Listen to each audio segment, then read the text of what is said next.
Assalamu alaikum, everyone. Today is Monday, July 7th, and there's really two ways to look at what happened in the market today. Either Trump and his policies are disrupting, sabotaging the bull market, or you can say, actually, these policies, these mini crises that are popping up every week or two are giving me more time to buy the things that I want to buy.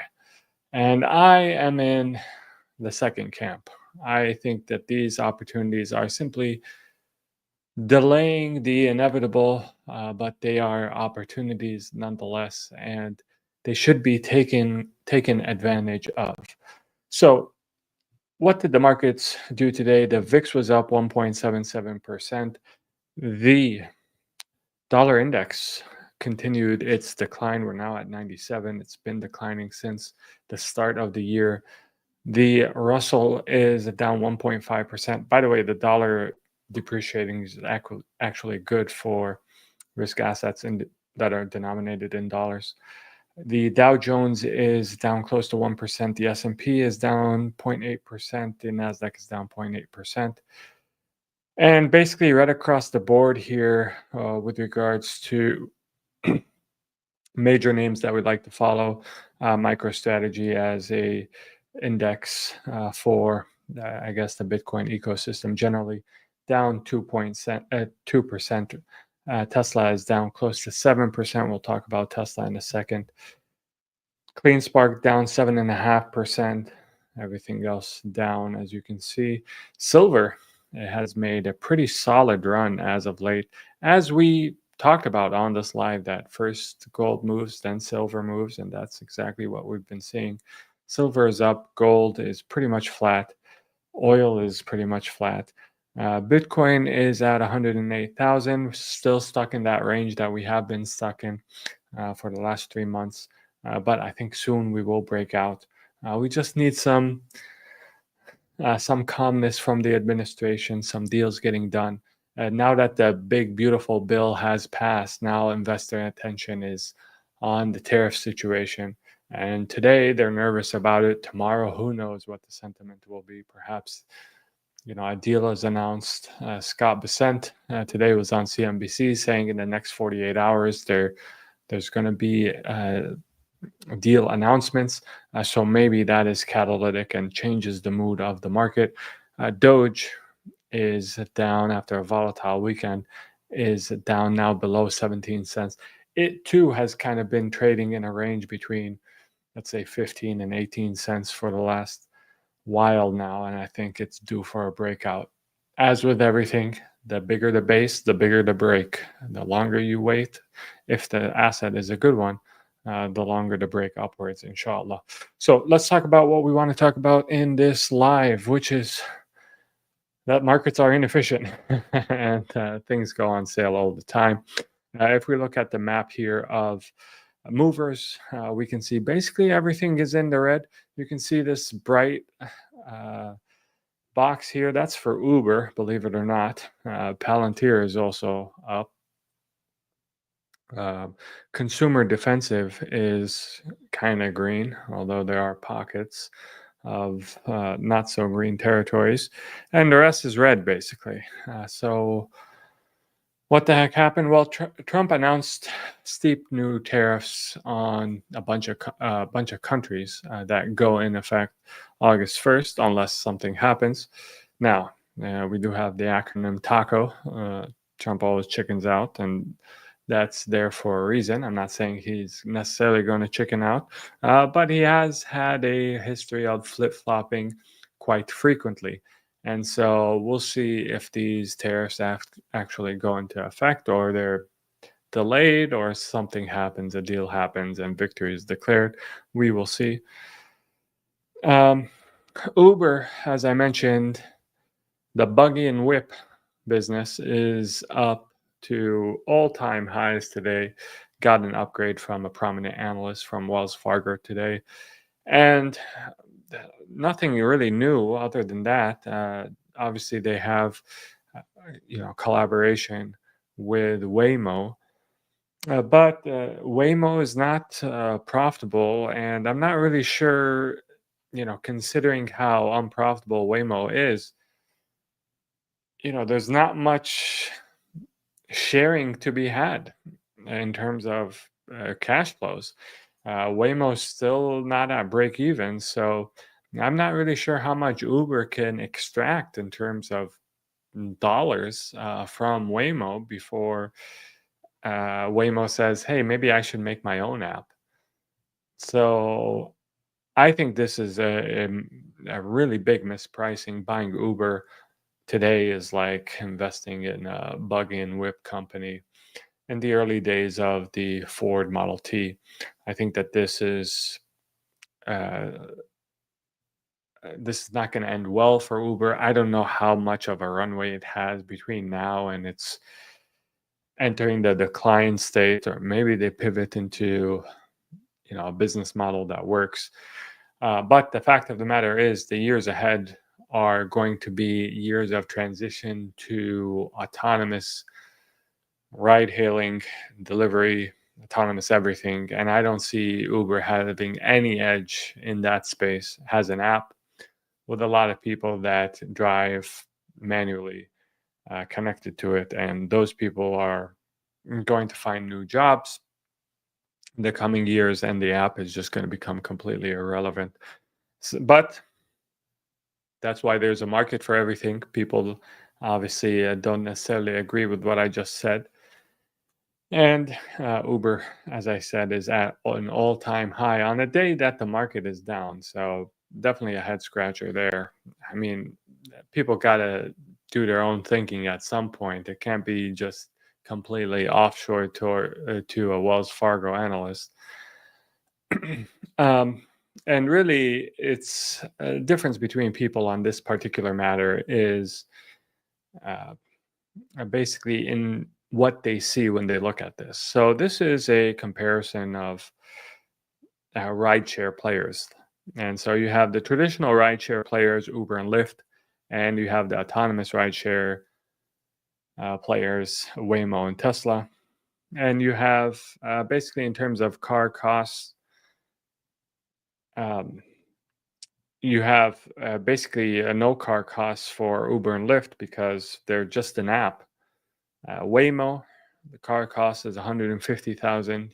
If you want the lidars and gadgets that you need, that's an extra. Let's call it close to 10,000. So you're looking at 160,000 to get a Waymo fully equipped, ready to go. Tesla, on the other hand, 45,000 for the car and 400 for the sensor package. It's actually not really a sensor package, but let's call it that just for comparison. And so you basically you have less than one third the cost for a Tesla.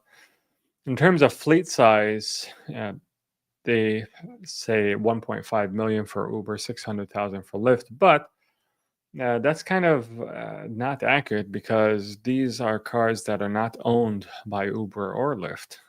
These are not part of either company's assets. Waymo has 1,500 cars that it actually owns or leases. And Tesla here it says 15, but really this is where people are getting this wrong. The fleet size is actually in the millions.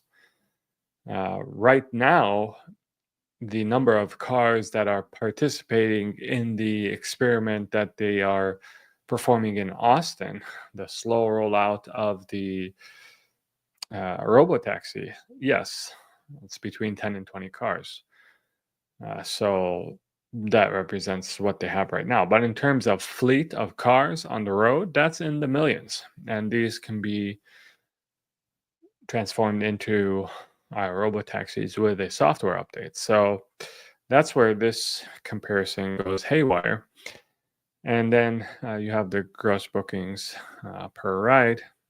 And so you have Uber being the cheapest, Lyft more expensive, and Waymo as the most expensive. And I think Tesla is going to be the least expensive once we have numbers on that. So the question you have to ask yourself is, looking at this and considering what I said about the fleet sizes, what's the future going to look like?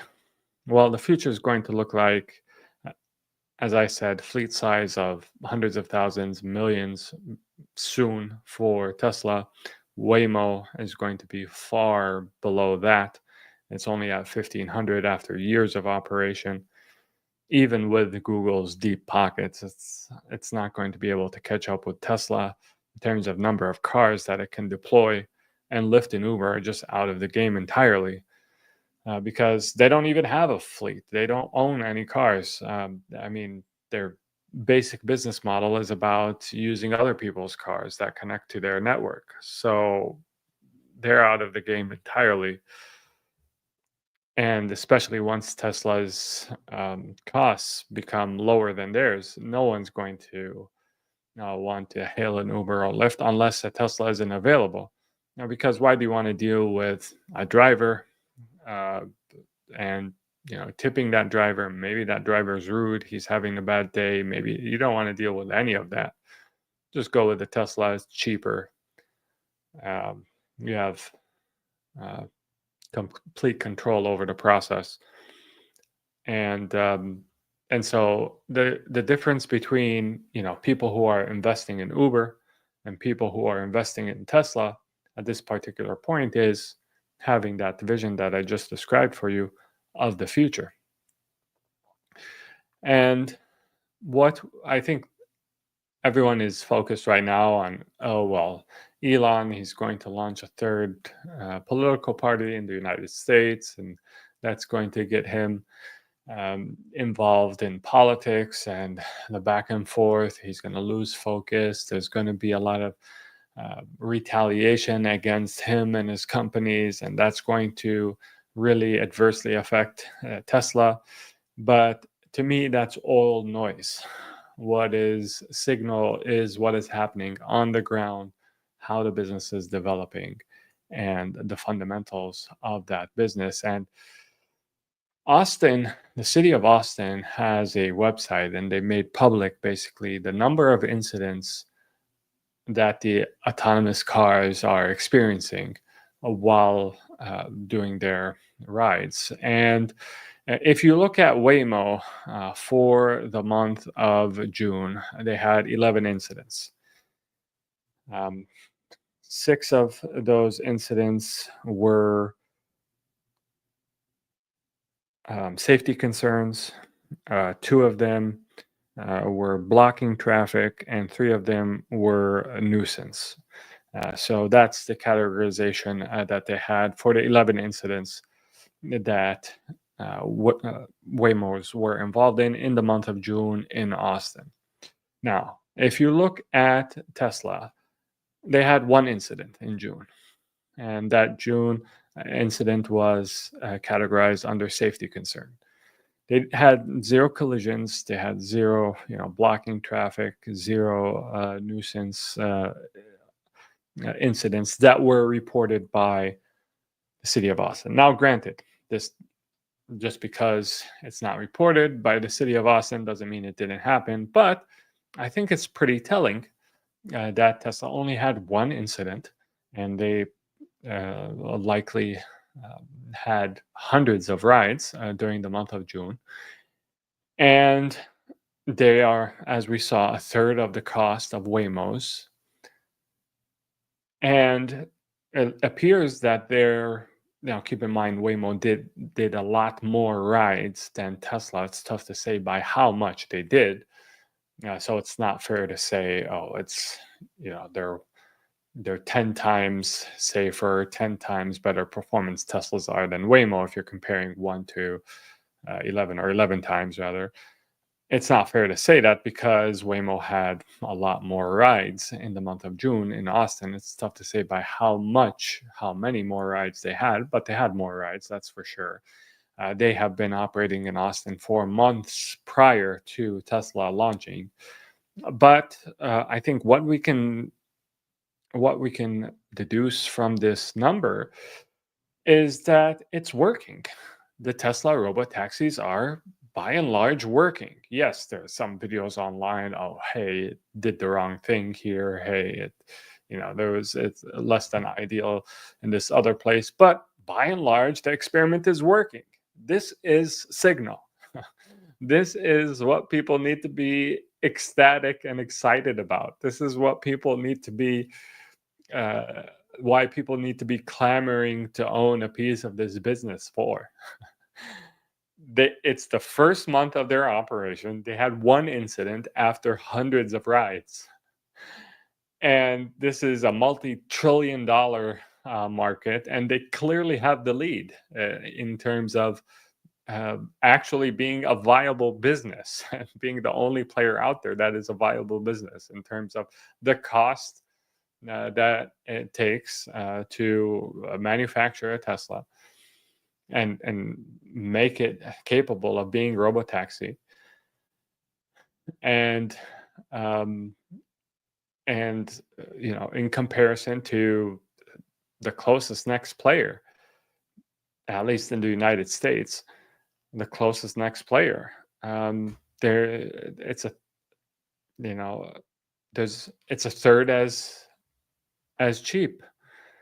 And so this is really what people need to be focusing on, and the rest is noise. It's going to die down. If you recall, Elon Musk basically insinuated that Trump was, didn't insinuate. He said very explicitly that Trump was involved with Epstein. He was on the Epstein list. He went to the Epstein Island. That's what Elon Musk was saying. And then the next week, he basically said, "Hey, I think I took it too far," and that was the last we heard about that. And so things change in terms of this noise. Sometimes the noise is very loud. Sometimes and then it, can disappear the next week, and people go on to the next thing. But what doesn't disappear, and what stays, is the fundamentals that I just shared with you right now. The Robotaxi network, that is staying, and it's only going to get bigger with time. Now, how quickly it gets bigger, I don't know. I think it's, as I mentioned before, it's going to move slowly, and then all of a sudden it's going to be everywhere. But we are definitely on this path, and it's going to transform the roads as we know it. And you want to own companies that are having a large impact on the world. Those companies are going to do well, and changing the way we get from point A to point B, changing that for humanity is having a big impact on the world, and you want to be a part of that. And so my conviction in this company has never been stronger. And so I really think that this is a once in a lifetime company, and yet another time it has presented itself on sale for investors who missed the boat previously to perhaps add to their bags. And then finally, I'll end on this bullish reminder. July, as I've said many times, July is a great month to be in stocks. And if you look at going back to 2015, really 10 years it's been since we've had a negative month of July in the market. So who knows? Do we break this streak this year? Who knows? But certainly the odds seem to favor a green month, and so I will not be surprised at all if market sentiment changes. Maybe we have a deal announcement. We have some bullish catalyst, and the bull run continues. So with that being said, let's go to questions. Salam, any thoughts on CNC Canteen stock, which recently fell almost 40%? I'll take a look at it and let you know, Mariam. Thanks for putting it on my radar. I honestly haven't looked at it. Ahmed Hussein says, Assalamu alaikum. Last time Tesla went to 480, I think it was after their very good earnings. Do you think they will need to report similar level of earnings for the price to go to the 700 level? Well, it does appear like their next earnings call is going to be a rough one in terms of the numbers, the comps. But And I think that the price, there may be a lid on the price until their next earnings call, which comes later this month. But after that, I think there won't. This is sort of a speed bump that all investors have on their radar, and perhaps they're putting off investing until closer to the earnings call. But after the earnings call, perhaps we get an announcement about a cheaper model. We've been hearing about a cheaper model for Tesla for a while now. Perhaps we get an expansion of their geofenced area where they're conducting the Robotaxi experiment in Austin. I think that's coming. We'll get an increase in the number of cars um, that are participating. Perhaps we go from 50 to 1,000. I think that will get people very excited and get them to understand the scale of what is possible and the speed, the potential speed of this rollout. That will be a big catalyst, I think. And yeah, any announcements regarding their humanoid robots and scaling production of that. So I really think, okay, we have this speed bump coming in their upcoming earnings, but after that, and even maybe even before that, there's a bunch of catalysts that could really change sentiment about this stock in a fundamental way. It's not necessarily just earnings that could do this for the stock, but I really think that Tesla's going to have a strong second half of this year. Salam Hamid, nice to see you. Do you think recent cut on medical part of Big Beautiful Bill could lead the people to HIMSS and LFMD companies to cover their medical needs? I do think that to answer your question in one word, yes. And I think that even without that, people were moving towards these sort of direct to consumer medical providers that go around insurance. Especially in the case of HIMSS, LFMD is more tied to insurance. But I think the future is direct to consumer pharmacies like HIMSS, like LifeMD, and direct to consumer care, really. And I think that if you look at insurance nowadays, it really doesn't make any sense the amount that Americans are paying versus the care that they get. And so this is an industry that's begging to be disrupted. Names like HIMSS and LifeMD, I think, have a good chance of doing exactly that. I saw LifeMD continues to pull back, and it's sort of getting into a juicy area where we might decide to add it back, inshallah. TJ Cash says, Assalamu alaikum. How to check how much cash do you have in each PIF portfolio? So it's tough to say because obviously PIF is funded by my personal cash, and what I like to say to PIF investors is that you should always assume that I have at minimum 10% of the portfolio value in cash ready to deploy. And we had a member on Discord ask me, well, let's say we get a dip in a name, aren't you going to deploy that 10% cash? Yes, I deploy that 10% cash and then I replenish the 10% so that there's always 10%. So you can pretty much be sure that I'll always have 10%, inshallah, of the PIF portfolio in cash. That may vary between 10 and 20%. When our names in our watch list are close, a lot of them are close to the sell price, that's when the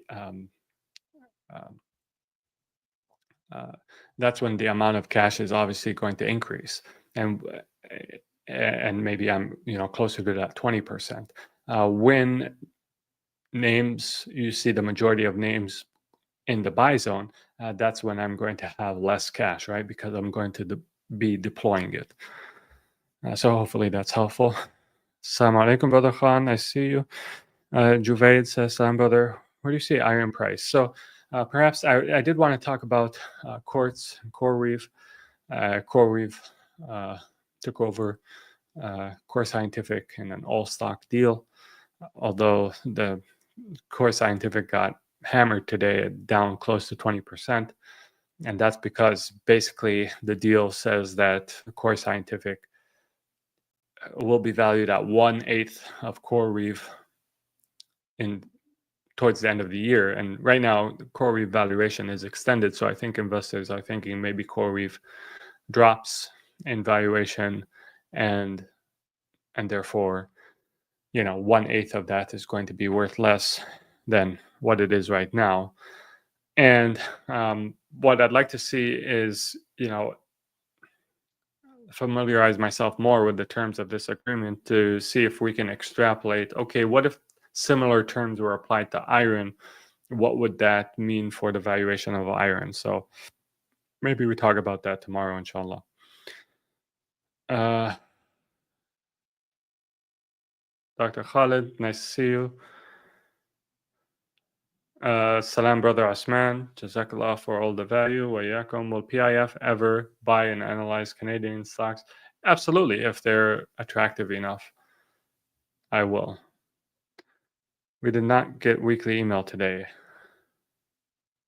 So so sometimes when I'm buying on that day, I won't send a weekly email. Because the weekly email is how I would invest. And so it doesn't make sense to say how I would invest if I'm actually investing. Well, look at how I'm actually investing. So today I was going to do a buy, and then I decided not to. But yeah, you can expect that either later today or tomorrow morning, inshallah, for the weekly email. No, it was not you. Salamat Rashad, nice to see you. Thanks for moderating. I'd like to see some Canadian stocks. Sure. Behat says, is it smarter to DCA into Tesla right now or go all in with the lump sum? Well, this is a good price, to be honest. If you know yourself, you're going to be, upset if you buy right now in a lump sum and it goes to 250, which it very well could. I don't expect it to, but it very well could. If you're going to be really upset and angry if it goes down to 250, then DCA. But if you're fine with it going down to 250 because you know it's going to be 1,000 in 18 months, then just buy lump sum.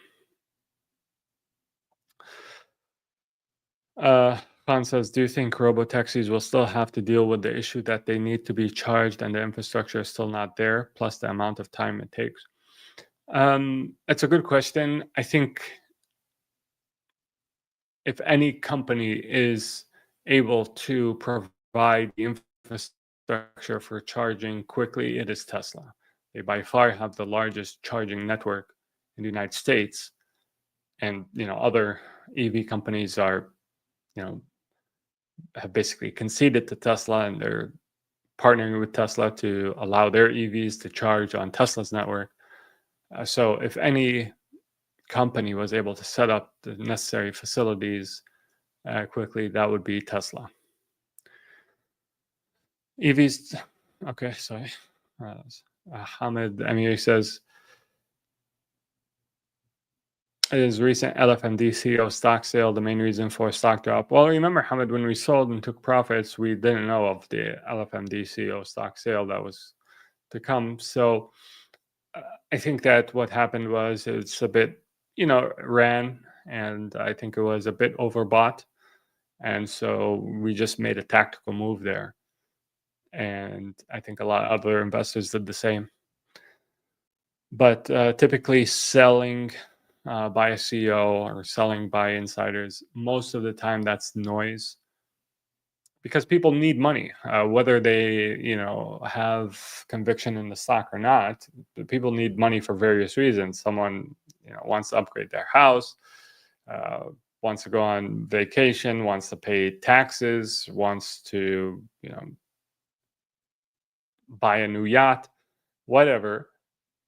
People need liquidity, and they sell. That doesn't mean they necessarily have lost conviction in what they're selling. They just need the liquidity. So selling is often noise, but buying, you only buy for one reason, and that's because you have conviction. And so buying is signal.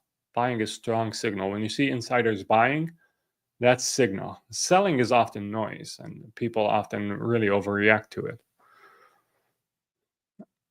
Assalamu alaikum. What if car sales continue to drop? Honestly, I don't really think car sales, and I know I'm in the minority in terms of this assessment, but I don't really think car sales matter that much for Tesla.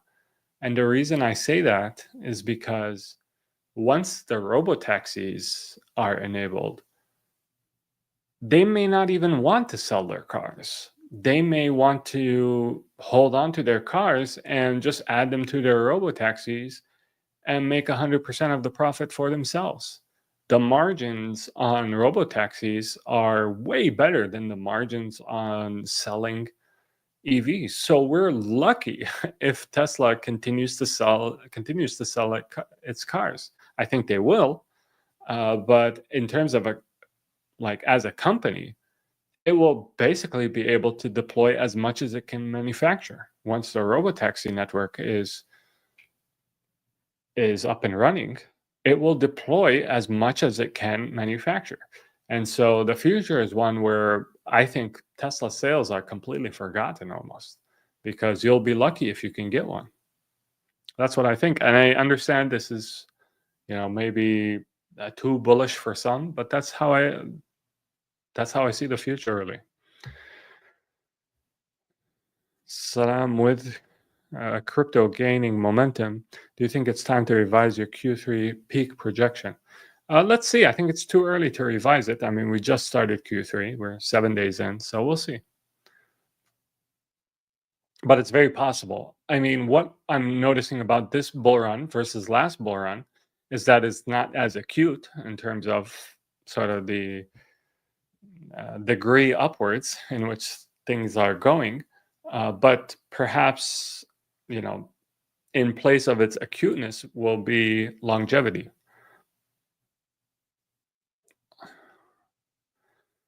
What do you think about Digital? Something to look at, I guess. I don't have really strong opinions about it at this point. Assalamu alaikum. Nice to see you, Aqil. Hope you're fine as well. What do you think about active liquidity coming in market in alt season? Do you think global liquidity index is more accurate way to look at the flow in the market than M2? Well, yeah, definitely for crypto, I think global liquidity index is a good metric to keep your eye on, because crypto is a global asset.